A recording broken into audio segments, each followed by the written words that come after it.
بسم اللہ الرحمن الرحیم۔ السلام علیکم ناظرین، حیض کیا ہے؟ عورتوں کو حیض کی سزا کیوں ملی؟ اس کی ابتدا کب اور کیوں ہوئی؟ یہود و نصارہ حیض والی عورتوں کے ساتھ کیا سلوک کیا کرتے تھے؟ سورۃ البقرہ کی آیت نمبر 222 میں اللہ تبارک و تعالیٰ نے ارشاد فرمایا ہے، آپ سے حیض کے بارے میں سوال کرتے ہیں، کہہ دیجئے کہ وہ گندگی ہے، حالت حیض میں عورتوں سے الگ رہو اور جب تک وہ پاک نہ ہو جائیں ان کے قریب نہ جاؤ، ہاں جب وہ پاک ہو جائیں تو ان کے پاس جاؤ جہاں سے اللہ نے تمہیں اجازت دی ہے۔ اللہ توبہ کرنے والوں کو اور پاک رہنے والوں کو پسند فرماتا ہے۔ ناظرین، صحیح مسلم میں حضرت انس رضی اللہ تعالیٰ عنہ سے روایت ہے، یہود میں سے جو کوئی عورت ایام سے ہو جاتی یعنی عورت کو حیض ہوتا تو وہ لوگ نہ صرف یہ کہہ کے ساتھ کھاتے پیتے تھے اور بلکہ گھروں میں سونا اور بیٹھنا تک چھوڑ دیتے تھے۔ چنانچہ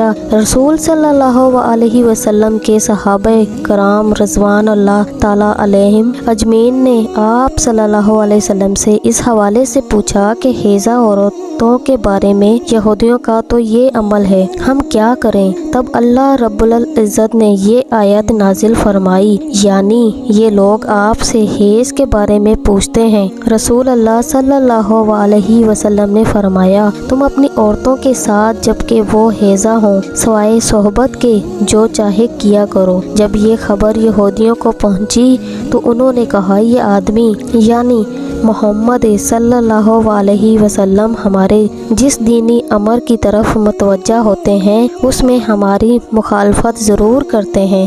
یہود کی زبانی یہ سن کر دو صحابہ کرام حضرت اسیت رضی اللہ تعالیٰ عنہ اور حضرت عباد رضی اللہ تعالیٰ عنہ دربار رسالت میں حاضر ہوئے اور عرض کیا کہ یا رسول اللہ صلی اللہ علیہ وسلم، یہودی ایسا کہہ رہے ہیں، یعنی انہوں نے یہودیوں کا کلام نقل کیا اور پھر یہ کہا، اگر آپ اجازت دیں یہودیوں کی موافقت کے لیے ہم اپنی عورتوں کے پاس ایام حیض میں رہنا سہنا چھوڑ دیں۔ یہ سن کر رسول اللہ صلی اللہ علیہ وسلم کا چہرہ مبارک متغیر ہو گیا اور ہمیں یہ گمان ہو گیا کہ آپ صلی اللہ علیہ وسلم ان دونوں پر خفا ہو گئے ہیں۔ وہ دونوں نکل کر چل دیے۔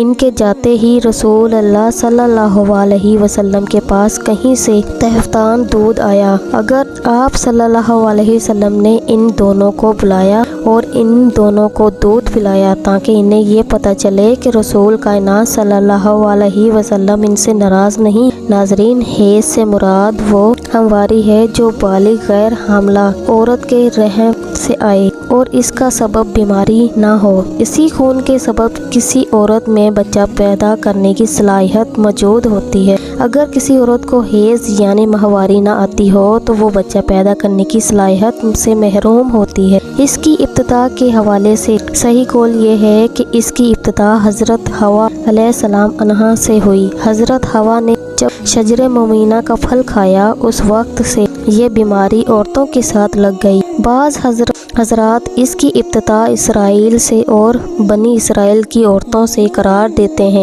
مگر اس قول کو امام بخاری نے رد کیا ہے۔ ناظرین، حیض کی کم از کم مدت 3 دن اور 3 راتیں جبکہ زیادہ سے زیادہ مدت 10 دن اور 10 راتیں ہیں۔ اگر کسی کو 3 دن اور 3 راتیں سے کم ماہواری آئے ہو تو وہ حیض نہیں بلکہ استحاضہ ہے۔